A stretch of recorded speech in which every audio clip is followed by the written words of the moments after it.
ورشيد المدني الطبيب التقامي السيد الطريق السراج المدني القول الكفر الساعد الله والسكينة المظنون بغرب المدينة الحرب الموجه ورسول المصطفى النبي المحمود الأحمد حبيب الإله العالمين القاسم محمد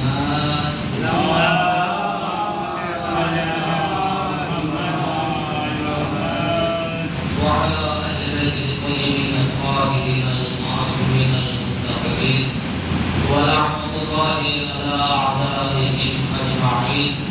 أما بعد فقد قال الله تبارك وتعالى في حديث القدسي: يا أحمد لولاك لما خلقت الأخلاق ولولا علي لما خلقتك ولولا فاطمة لما خلقتكما.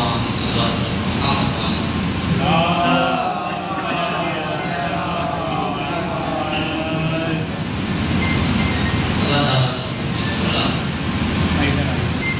جیسے آسمان پر ماہ محمد کا چاند آیا مسلسل آپ سے شرکت کر رہے ہیں الگ الگ طریقے سے بی بی فاطمہ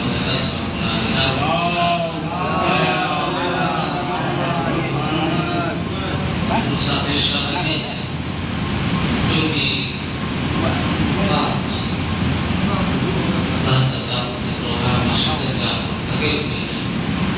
لہذا آپ یہ خستگی کو مد نظر رکھتے ہوئے مختصر وقت میں اپنے پیغام کو پہنچانے کی کوشش کروں گا.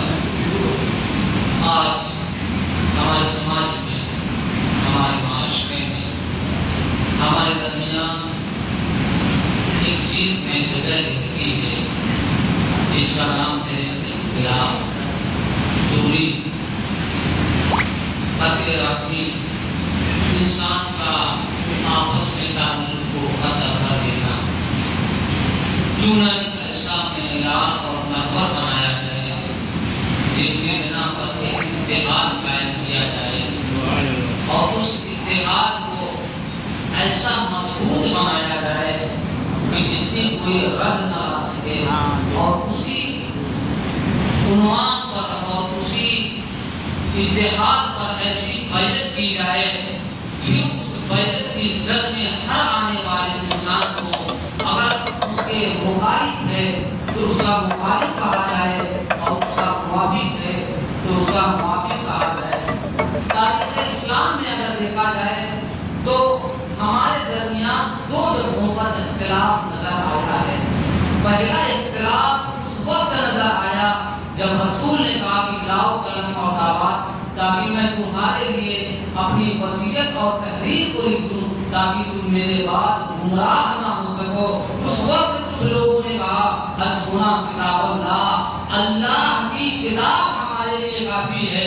لیکن جب دربار میں رسول کی بیٹی فاطمہ اپنا حق مانگنے کے لیے گئی ہے تو وہی مسلمان کتاب کو تاج کی زینت بناتے ہوئے کہتا ہے تمہارے پاس تحریر میں کیا ہے، تمہارے پاس ثبوت کیا ہے، تمہارے پاس گواہ کیا ہے. یعنی اب یہ محضر اور معیار بنانے کے لیے مسلمانوں کی نگاہ میں دو چیزوں کا معیار بنایا گیا ہے.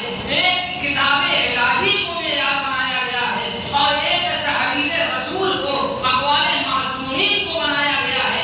لہذا ان دو چیزوں کو مد نظر رکھتے ہوئے ان دو چیزوں کو ذہن میں ایک ایسا موضوع پیدا کیا جائے جس پر اتحاد قائم کیا جائے. لہذا میں نے جس حدیث رسول کو پڑھنے کا شرف حاصل کیا اس میں ارشاد ہوتا ہے حدیث قدسی میں: یا احمد لولا، اے محمد اگر آپ نہ ہوتے، لما خلقت الافلاق، تو میں زمین و آسمان کو خلق نہ کرتا. ولولا علی لما خلقتکما، اور اگر علی نہ ہوتے تو میں تمہیں پیدا نہیں کرتا. ولولا فاطمہ لما خلقتکما، اگر فاطمہ نہ ہوتی نہ میں محمد کو پیدا کرتا.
یہ دیکھتے ہیں کہ پوری دنیا کے مسلمان اپنے امور کو انجام کس لیے دیتے ہیں. اب ہر بندے سے اگر پوچھا جائے کہ جو کام کو بھی انجام دیتا ہے اس کا ہدف کیا ہے, اس کا مقصد کیا ہے, کس چیز کے لیے وہ کام کو انجام دے گا, تو اگر پوچھا جائے کہ نماز پڑھنے کی وجہ کیا ہے, کہا نماز پڑھ رہا ہوں اس لیے تاکہ اللہ راضی ہو جائے. کہا زکات اس لیے دے رہے ہو, کہا زکات اس لیے دی جا رہی ہے تاکہ اللہ راضی ہو جائے. کہا خمس اس لیے ادا کیا جا رہا ہے, کہا خمس اس لیے ادا کیا جا رہا ہے تاکہ اللہ راضی ہو جائے. کہا حج پہ کیوں جایا جا رہا ہے, کہا حج پہ اس لیے جایا جا رہا ہے کہ اللہ راضی ہو جائے. کہا قربانی کیوں پیش کرتے ہو, کہا قربانی اس لیے پیش کی جا رہی ہے تاکہ اللہ راضی ہو جائے.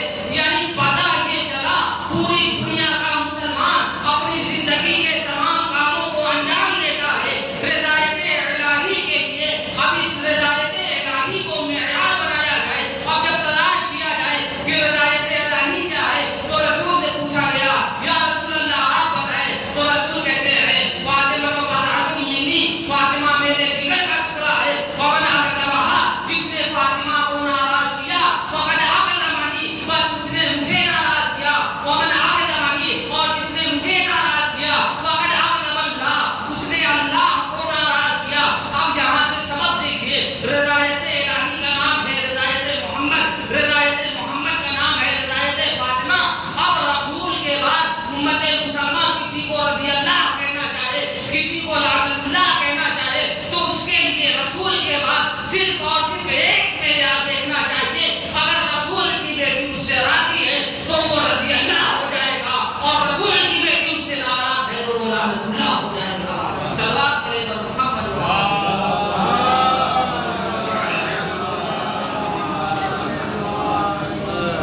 یعنی اگر رسول کی بیٹی اپنی زندگی میں اس شخص سے راضی رہی ہو, خوش رہی ہو, اس سے گفتگو کی ہو, تو ایسا انسان رضی اللہ کہلاتا ہے. آپ دیکھیے تاریخ میں, آپ تاریخ میں دیکھیے فاطمہ زہرا نے کس کے لیے یہ جملہ کہا کہ میں تم سے بات نہیں کروں گی یہاں تک کہ میں اس دنیا سے چلی جاؤں. ایک عورت کا یہ جملہ استعمال کرنا اس وقت کی دلالت ہے جب اس عورت کا غصہ اپنے غصے کی آخری منزلت پر پہنچ جاتا ہے. یہ فاطمہ زہرا نے کہا کہ میں تم سے بات نہیں کروں گی یہاں تک کہ اپنی زندگی کے آخری دن کو بھی میں گزار دوں. اور اس کے علاوہ آپ دیکھیں صحیح بخاری میں احادیث موجود ہے.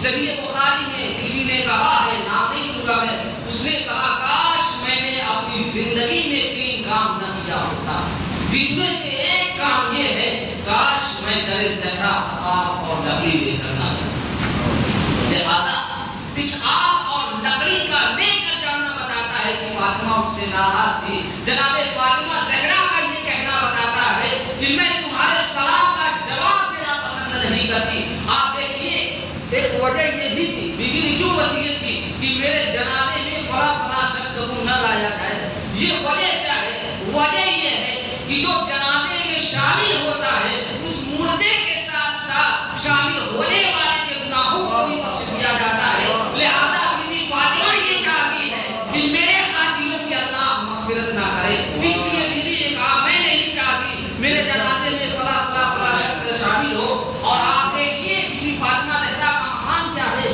ان کا مرتبہ کیا ہے. آپ کا ہمارے چھٹے امام امام جعفر صادق علیہ السلام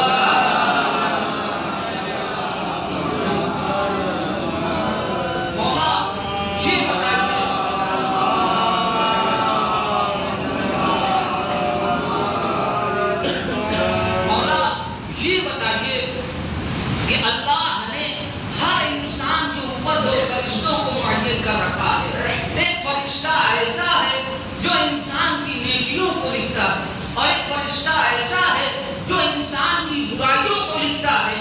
کیا کوئی ایسا عمل نہیں ہے جس کو اگر انجام دیا جائے تو دونوں فرشتے ایک ساتھ حرکت میں آ جائیں.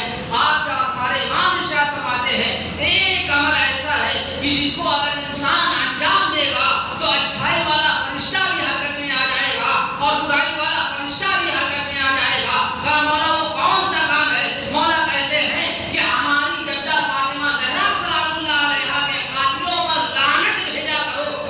دونوں فرشتے حرکت میں آ جائیں گے. ہاں مولا دونوں فرشتے حرکت میں کیسے آ جائیں گے؟ مولا کہتے ہیں دونوں فرشتے اس طریقے سے حرکت میں آ جائیں گے کہ اچھائی والا فرشتہ تمہارے نامے اعمال میں نیکیوں کو بڑھاتا جائے گا اور برائی والا فرشتہ تمہارے نامے اعمال سے گناہوں کو مٹاتا جائے گا. صلوات پڑھے محمد و آل محمد.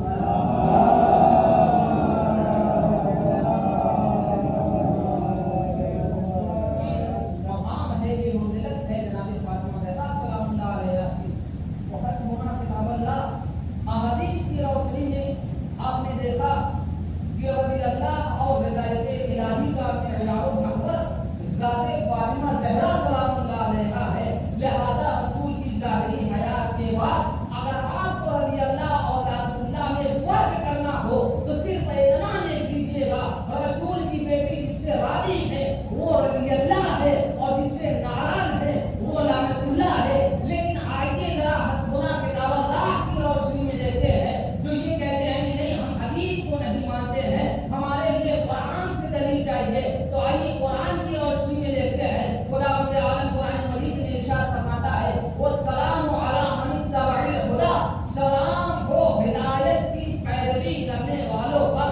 سلام ہو ہدایت کی اتباع کرنے والوں پر. اب پوری دنیا تلاش کر رہی ہے اس ہدایت سے مراد کون ہے, اس ہدایت کا لفظ کس کے لیے استعمال ہوا ہے. لیکن خدا کی قسم اس نصیب قوم ہے وہ شیعہ جس کو اسی وقت رسول نے اپنی تفسیر میں بتا دیا تھا ان الحسین مصباح الہدی و سفینۃ النجات. بے شک حسین ہی ہدایت کا چراغ ہے اور کشتی نجات ہے. یعنی امام حسین علیہ السلام کی ذات وہ ذات ہے جس کے لیے خود خداوند عالم قرآن مجید میں ارشاد فرماتا ہے کہ جو حسین کی اتباع کرے گا اللہ اس پر سلام بھیجے گا. اب آئیے ذرا دوسری طرف کے منظر کو دیکھا جائے. قرآن میں اللہ ارشاد فرماتا ہے ان اللہ لا یحب الظالمین.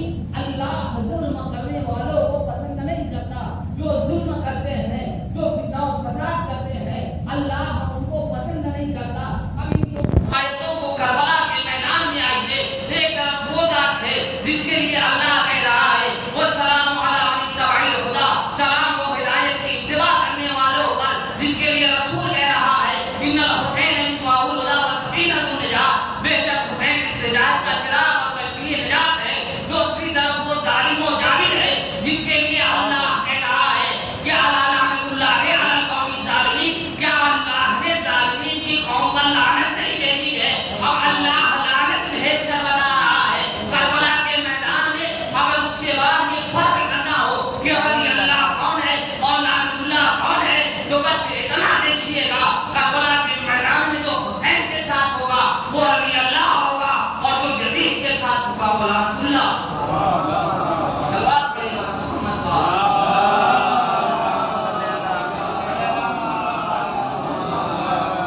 یہ معراج ہے, یہ قرآن کی روشنی ہے. آپ چاہتے ہیں اگر حسبنا کتاب اللہ کے لحاظ سے دیکھیں تو پھر ہدایت حسین کا نام ہے ہدایت الہی. اور اگر آپ حدیث کی روشنی میں دیکھیں تو پھر ہدایت فاطمہ کا نام ہے ہدایت الہی. اور ان دونوں محوروں کو اکٹھا کیا جائے تو ہدایت خدا کا نام بنتا ہے ہدایت اہل بیت. لہذا اہل بیت کی رضا ہمارے لیے وہی معنی اور وہی مقام رکھتی ہے جو ہدایت خدا ہمارے لیے مقام رکھتی ہے. اب تقابل بھی دیکھیے, تقابل ایسے سے کیا جا رہا ہے جس کو خود علی کی بیٹی نے دربار شام میں کہا اے ہماری آزاد کردہ غلاموں کی اولاد.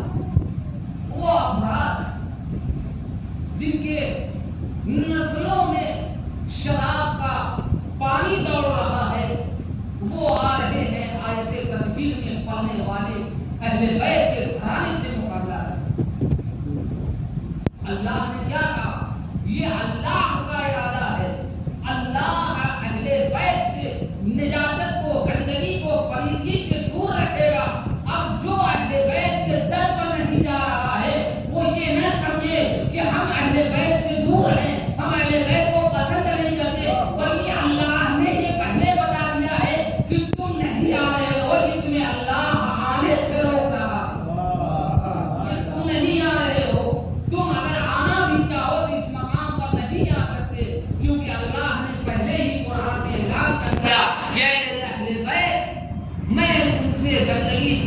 اور نجاست کو، ان تمام خباثتوں کو تم سے دور رکھوں گا۔ اہل بیت پاک و پاکیزہ گھرانہ ہے جن کی محبت کے لیے پہلی شرط یہ ہے کہ ماں کی طہارت ہونی چاہیے۔ جس کی ماں ایک ہو اور باپ نیک ہو، پھر اس کے دل میں اہل بیت کی محبت وجود میں آتی ہے۔ یہ اہل بیت سب کو نصیب نہیں ہوتی ہے۔ یہ اہل بیت کی محبت ایسی محبت ہے جس کو پانے کے لیے ہر دور میں خون کی ضرورت ہے۔ یوں ہی اسلام ہم تک نہیں پہنچا۔ صرف کربلا کو مت دیکھیے آپ، پوری تاریخ اسلام میں ہم تک اس اسلام کو پہنچانے کے لیے اتنا خون بہایا گیا ہے کہ آج 2026 میں بھی اگر دیکھیے تو جن کے دل میں حقیقی محبت اہل بیت ہے وہ میدان میں کھڑے ہو کر اپنی جان کا نذرانہ پیش کر رہے ہیں۔ وہ کون ہیں؟ وہ لوگ ہیں جن کی ماں نے بابدو ہو کر اہل بیت کے صدقے میں اپنا شیر پلاتے ہوئے کہا کہ میں اپنے بچے کو پروان چڑھا رہی ہوں اسلام کی ضرورت کے لیے۔ جب ماں کی طہارت ہو تب جا کر بچہ زمانے میں کام نہیں بنتا۔ کام نہیں بننے کے لیے ماں کی طہارت کی ضرورت ہے اور پاک غذا کی ضرورت ہے، تب جا کر زمانے میں انسان کا مقام اللہ اتنا بلند کر دیتا ہے کہ اسے زمانے میں حمیدی اور حامدی کے نام سے جانا جاتا ہے۔ آج آپ دیکھیے رغبت کی تشکیل نادہ میں ہر ملک سے، ہر مذہب کے، ہر فرقے سے، ہر قوم کے، ہر طریقے کے لوگوں نے شرکت کر کے یہ بتایا کہ جو اہل بیت کا حقیقی غلام ہوتا ہے پھر اس کو امام لوگوں کی نگاہوں میں امام بنایا جاتا ہے۔ یہی وجہ ہے کہ آپ دیکھیے دو محرم کو امام حسین علیہ السلام کو آگے بڑھنے سے روکنے کے لیے آیا تھا۔ شب عاشور وہ جب ندامت اور شرمندگی کے ساتھ آتا ہے تو ایک شب کے توبہ اور استغفار کو حسین نے ایسا بدلا کہ جو قیامت تک کے لیے لعنت اللہ ہونے والا تھا، حسین کے ایک اشارے کا پوری دنیا کے لیے قیامت تک کے لیے رضی اللہ ہو گیا۔ آپ دیکھیے یہ مقام، یہ در اہل بیت ہے۔ وہ اگر حسین کو راضی نہ کرتے تو حور کبھی رضی اللہ نہیں کرتا۔ حور نے حسین کو راضی کیا، اس لیے حسین نے حور کو رضی اللہ بنا دیا، اور اگر حسین کو راضی نہ کرتے تو پھر حور کی راز رضی اللہ نہیں کرتا۔ بس اپنی کو تمام کرتا ہوں۔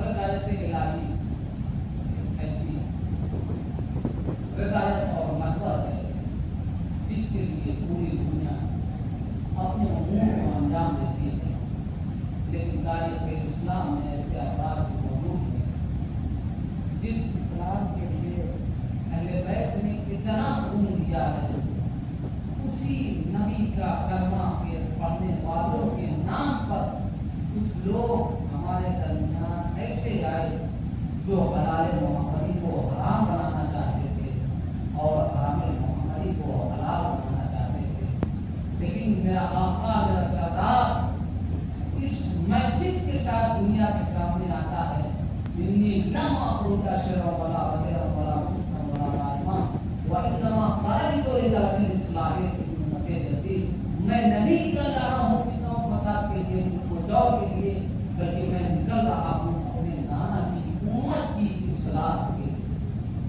یہ لفظ کا انتخاب کرنا کہ اپنے نانا کی امت کی اصلاح کے لیے، امام نے یہ کیوں نہیں کہا کہ میں نہیں نکل رہا ہوں یا میں نکل رہا ہوں اپنے شیعوں کی اصلاح کے لیے؟ امام نے یہ کیوں نہیں کہا کہ میں نکل رہا ہوں سنیوں کی اصلاح کے لیے؟ امام نے یہ کیوں نہیں کہا کہ میں نکل رہا ہوں دیوبندیوں کی اصلاح کے لیے؟ امام نے یہی کیوں کہا کہ میں نکل رہا ہوں اپنے نانا کی امت کی اصلاح کے لیے؟ یعنی امام حسین علیہ السلام نے بتایا کہ کربلا میرا مقصد ہے اور اس مقصد کا مطلب ہے اور اس میں پوشیدہ راز یہ ہے کہ حسین اپنے نانا کی امت کی اصلاح کے لیے نکل رہا ہے، لہذا کربلا کو سمجھنے کے لیے شیعہ ہونا ضروری نہیں ہے، سنی ہونا ضروری نہیں ہے، دیوبندی ہونا ضروری نہیں ہے، اہل حدیث اور بریلوی ہونا ضروری نہیں ہے، بلکہ امت محمدی سے اپنا رشتہ ہونا ضروری ہے، اور جو بھی امت مسلمہ میں شامل اپنے آپ کو سمجھتا ہے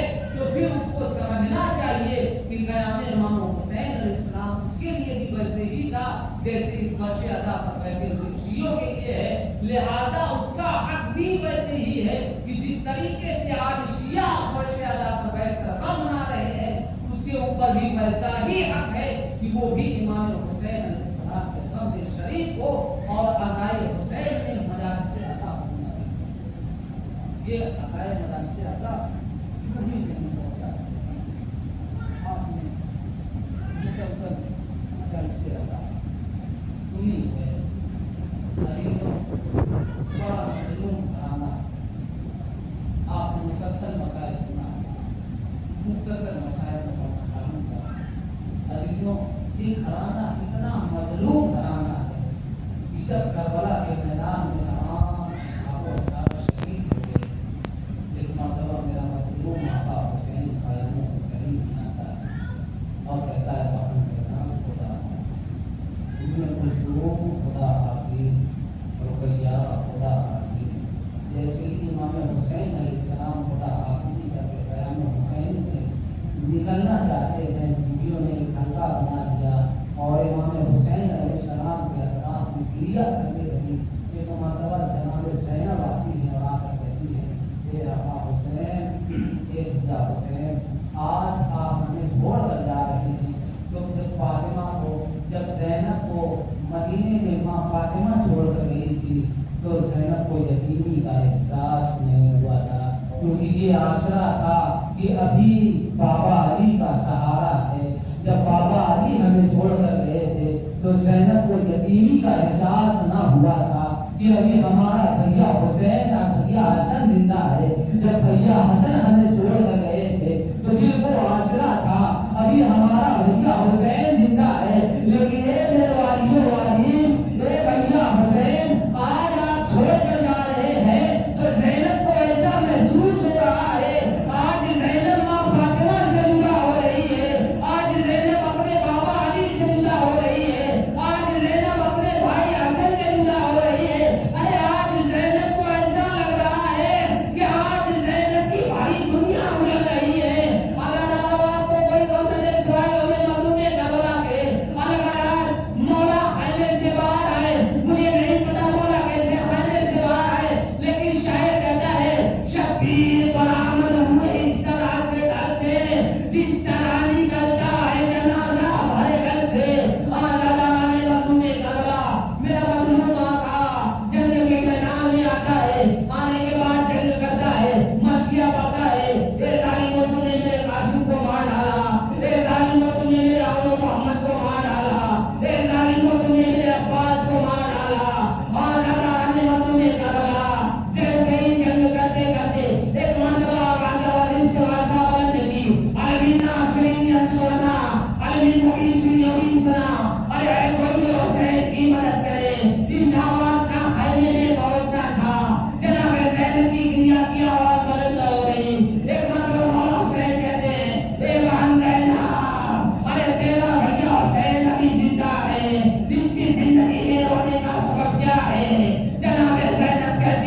آتی ہے. اور حسین جب علی اصغر کو میدان میں لائے, کبھی اپنے منہ کو کھول رہے تھے, کبھی بند کر رہے تھے, لیکن شاید ظالموں میں کوئی صاحب اولاد نہ تھا.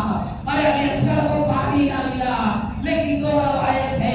ایک روایت کہتی ہے کہ ایک تیر آیا, علی اصغر کے گلے پر لگا, تیر کا گلے پر لگنا تھا, بچہ باپ کے ہاتھوں پر شہید ہو گیا. لیکن دوسری روایت کہتی ہے ایسا تیر مارا جو ایک کان کی جانب سے لگا اور دوسرے کان کی جانب سے باہر آیا, بچہ باپ کے ہاتھوں پر شہید ہو گیا. حسین آئے, پیر پر کہنا, علی اصغر شہید ہو گیا. علی اصغر کو دفن کرنے کے بعد مولا حسین دوبارہ مکتب میں آتے ہیں. آنے کے بعد جنگ کرتے ہیں, جنگ کرتے کرتے آواز بھی آتی ہے, حسین شجاعت کے دور دکھا چکے, اب ذرا صبر کے دور دکھاؤ. جیسے ہی اس آواز کا سننا تھا, ارے میرے مظلوم آقا نے اپنی تلوار کو نیام میں رکھا, تلوار کا نیام میں رکھنا تھا. باقی وہی فوجیں سمتی, کوئی تیر سے مارتا, کوئی نیزے سے مارتا. ارے اب تک جو بھی